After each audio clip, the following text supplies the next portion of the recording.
Welcome to exam sir study. This is Shivam Gupta. इस video में हम डिस्कस करने वाले हैं बाल मनोविज्ञान का महत्वपूर्ण टॉपिक जो आपकी परीक्षा के लिए बहुत इंपॉर्टेंट होने वाला है। जैसा कि आपको पता है कि सीटेट के हर विषय में बाल मनोविज्ञान छुपा हुआ है, यानी कि पेडागोजी के कुछ ना कुछ क्वेश्चन हर विषय से आते हैं। इसका एक विषय अलग भी है जो आपकी परीक्षा के लिए बहुत इंपॉर्टेंट होने वाला ये विषय है। इसलिए स्टार्ट करते हैं इस वीडियो का पहले क्वेश्चन के साथ। हमारा पहला क्वेश्चन है, मनोविज्ञान की जननी किसे कहते हैं, है ना। मनोविज्ञान की जननी किसे कहते हैं। इस क्वेश्चन के अगर आंसर की बात करते हैं, जो मनोविज्ञान की जननी का आंसर हो जाएगा दर्शन शास्त्र, यानी कि दर्शन शास्त्र को मनोविज्ञान की जननी कहा जाता है। चलेंगे नेक्स्ट पर। नेक्स्ट क्वेश्चन है कि मनोविज्ञान शब्द का जनक, है ना। इस क्वेश्चन को ध्यान से देखिएगा। क्वेश्चन दिया है कि भैया मनोविज्ञान शब्द का जनक, मनोविज्ञान का जनक नहीं पूछा, शब्द का अगर जनक पूछा गया है तो इसकी अगर हम बात करेंगे, शब्द का जनक आपका हो जाएगा रुडोल्फ गोयलकर। सी हमारा जो राइट आंसर हो जाएगा। अगर पूछा होता कि मनोविज्ञान का जनक, तब हमारा आंसर हो जाता अरस्तु, है ना। चलेंगे नेक्स्ट पर। नेक्स्ट है साइकोलॉजी शब्द में साइको का अर्थ, है ना। साइकोलॉजी शब्द में साइको का अर्थ पूछा गया है ना, जिसे हम मनोविज्ञान कहते हैं। अगर हम बात करते हैं साइको, साइको का मतलब होता है भैया आत्मा, और साइकोलॉजी होता है आत्मा का अध्ययन। तो राइट आंसर हमारा हो जाएगा डी, जो हमारा है इसका राइट आंसर हो जाएगा। चलेंगे नेक्स्ट पर। नेक्स्ट है शताब्दियों पूर्व मनोविज्ञान को किसका विज्ञान माना जाता था। अब क्वेश्चन पूछा गया कि भैया शताब्दियों पूर्व जो मनोविज्ञान है किसका विज्ञान माना जाता था। अगर बात की जाए शताब्दियों पूर्व या 1600 ईस्वी पूर्व, ऐसा अगर क्वेश्चन दिया हो तो आप हमेशा आंसर क्या करेंगे, आत्मा का विज्ञान कहा जाता था। क्या कहा जाता था, आत्मा का विज्ञान, क्योंकि भैया इसके आंसर जो हैं वर्ष के अनुसार हैं। 1700 ईस्वी के अगर पूछा जाए तो इसका आंसर अलग होगा, और अभी अगर करंट की बात की जाएगी तो उसका आंसर अलग होगा। चलिए आगे हम क्वेश्चन में देखते रहेंगे। अगला क्वेश्चन है कि वर्तमान समय में मनोविज्ञान है। अब हम बात करते हैं वर्तमान समय में 16वीं शताब्दी में क्या कहा जाता है, जो आपको हम बता चुके हैं आत्मा का विज्ञान। अगर वर्तमान समय की अगर बात की जाए तो आपका क्या हो जाएगा, व्यवहार का विज्ञान, है ना। इसका आंसर हो जाएगा व्यवहार का विज्ञान, जो इसका राइट आंसर हो जाएगा। अगला क्वेश्चन है कि साइकोलॉजी शब्द किस भाषा से बना हुआ है। अगर हम बात करते हैं साइकोलॉजी शब्द की, ये किस भाषा से बना हुआ है, तो राइट आंसर क्या जाएगा हमारा ग्रीक। इसको हम क्या बोल सकते हैं, ग्रीस भी होता है, यूनानी भी होता है। यानी कि अगर आंसर में यूनानी मिल जाए तब आप यूनानी सही करिएगा, ग्रीक मिले तो ग्रीक सही करिएगा। अगर ग्रीस मिल जाए तो ग्रीस आप सही कर सकते हैं, तो राइट आंसर हमारा ग्रीक हो जाएगा। चलेंगे अपने अगले क्वेश्चन पर। अगला क्वेश्चन है कि मनोविज्ञान व्यवहार का शुद्ध विज्ञान है, ये कथन किसका है। अगर कथन की बात करी जाए कि भैया व्यवहार का शुद्ध विज्ञान है, शुद्ध हमारा क्या होता है, शुद्ध हमारा पानी होता है, यानी कि प्योर वाटर। जहां भी शुद्ध लिख जाए यानी कि प्योर वाटर होता है, वाटर से बन गया वाटसन, तो हमारा राइट आंसर क्या हो जाएगा, वाटसन, जो हमारा इसका राइट आंसर हो जाएगा। आपकी ट्रिक हो गई, शुद्ध मिल जाए, शुद्ध का मतलब शुद्ध पानी, पानी का मतलब वाटर, तो वाटसन हमारा राइट आंसर हो जाएगा। कथन किसका है, वाटसन का है। चलेंगे नेक्स्ट पर।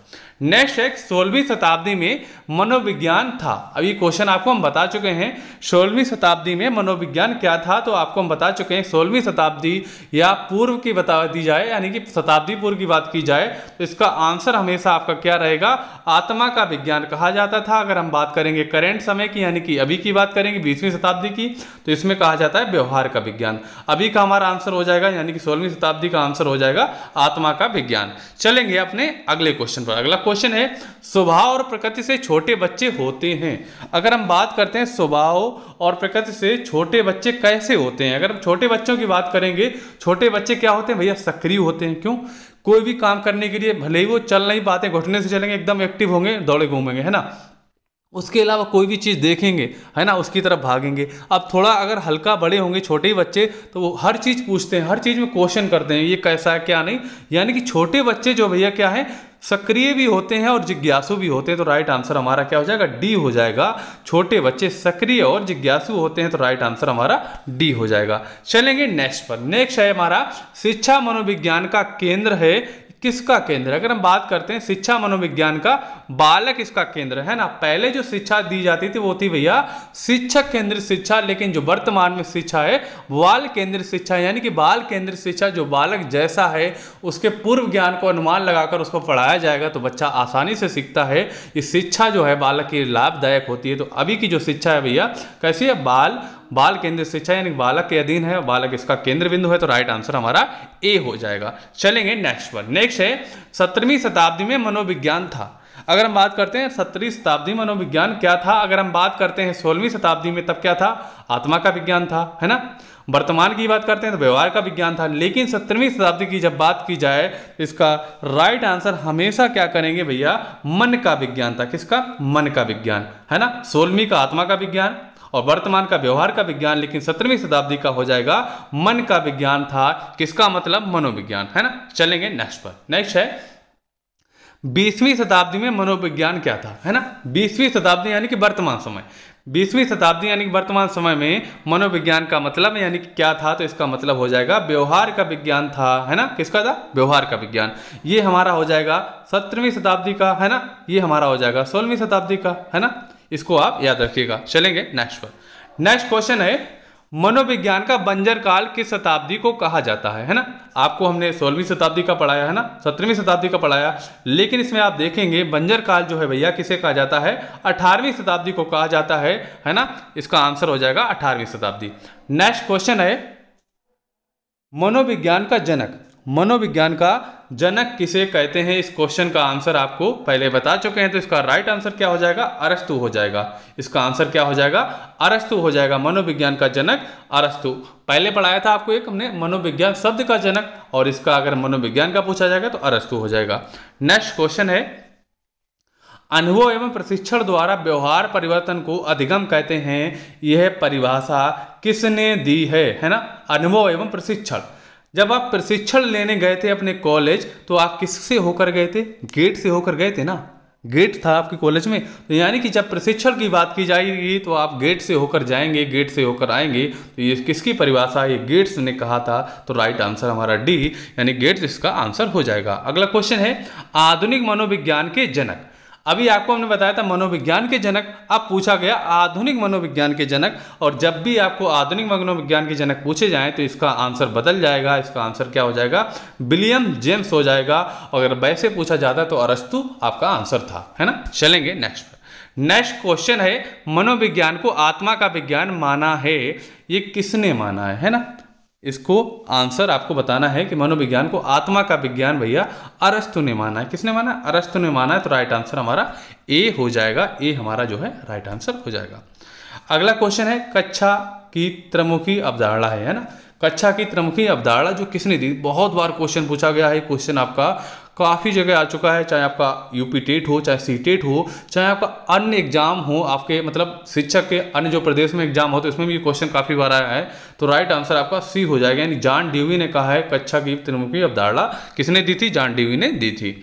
अगला क्वेश्चन है the outline of the psychology पुस्तक किसकी है ना। इस पुस्तक की अगर हम बात करते हैं, पुस्तक किसकी है, मैकडूगल की है। किसकी है, मैकडूगल की भैया पुस्तक है the outline of the psychology. तो राइट आंसर हमारा क्या हो जाएगा, सी जो है हमारा है राइट आंसर हो जाएगा, है ना। चलेंगे नेक्स्ट पर। नेक्स्ट है शिक्षा मनोविज्ञान का केंद्र है। शिक्षा जो है मनोविज्ञान का केंद्र है। किसका केंद्र है, ये क्वेश्चन आपको आगे बता चुके हैं। ये भैया बालक केंद्रित शिक्षा यानी कि बालक का केंद्र है। तो राइट आंसर हमारा क्या हो जाएगा, बी हो जाएगा, है ना। बी हमारा जो है राइट आंसर हो जाएगा। चलेंगे नेक्स्ट पर। नेक्स्ट है मनोविज्ञान में व्यवहारवाद क्रम प्रतिपादन किसने किया था, किसने किया था। इसका राइट आंसर आपको बताना है। इसका प्रतिपादन किसने किया था, वाटसन ने किया था। तो राइट आंसर हमारा क्या हो जाएगा, सी यानी कि वाटसन ने इसका प्रतिपादन किया था। 20वीं शताब्दी को बच्चों की शताब्दी कहा है, किसने कहा है। क्वेश्चन भी बहुत ज़्यादा इंपॉर्टेंट है। 20वीं शताब्दी को बच्चों की शताब्दी क्रो एंड क्रो ने कहा है, यानी कि सी हमारा राइट आंसर हो जाएगा। किसने कहा है, क्रो एंड क्रो ने कहा है। तो राइट आंसर हमारा सी हो जाएगा। चलेंगे नेक्स्ट पर। नेक्स्ट है विश्व में प्रथम मनोविज्ञान प्रयोगशाला का निर्माण कब हुआ था। अगर हम बात करते हैं विश्व में जो पहली मनोविज्ञान प्रयोगशाला बनी थी, कब बनी थी, ये आपकी डी आंसर हो जाएगा। यानी कि 1879 में ये प्रयोगशाला बन गई थी। तो राइट आंसर हमारा डी हो जाएगा। व्यवहार के द्वारा व्यवहार में परिवर्तन होना ही अधिगम है। अधिगम की ये परिभाषा किसने दी थी, है ना। ये परिभाषा किसने दी थी। तो राइट आंसर की अगर बात करते हैं व्यवहार के द्वारा व्यवहार में परिवर्तन की परिभाषा जो है भैया किसने दी थी, ये आपका राइट आंसर हो जाएगा, गिलफोर्ड ने दी थी। सी हमारा जो है राइट आंसर हो जाएगा। सी हमारा जिसका राइट आंसर हो जाएगा। चलेंगे नेक्स्ट पर। शिक्षा का सबसे बड़ा उद्देश्य क्या है? शिक्षा का सबसे बड़ा उद्देश्य क्या है? अगर आप शिक्षक बनते हैं तो आपका क्या उद्देश्य होगा? यानी कि आपका जो ज्ञान आपको मिला है उसको ज्ञानार्जन कर सकें, यानी कि अपने ज्ञान को बांट सकें और उसके अलावा अपने समाज को अच्छा बना सकें अपने ज्ञान को बांट कर। तो आपका इसका मुख्य उद्देश्य क्या है? ज्ञानार्जन कर सकें, यानी कि राइट आंसर आपका हो जाएगा बी, यानी कि आपको क्या है? अपने ज्ञान को बांटना है। तो राइट आंसर हमारा हो जाएगा बी। अगर दोस्तों आपको हमारा वीडियो अच्छा लगा, वीडियो को अवश्य लाइक करें और ज़्यादा से ज़्यादा शेयर करें इस वीडियो को। अगर चैनल को आपने सब्सक्राइब नहीं किया, सब्सक्राइब कर लें। आपको मिलते हैं अपने अगले वीडियो के साथ, तब तक के लिए जय हिंद, वंदे मातरम साथियों।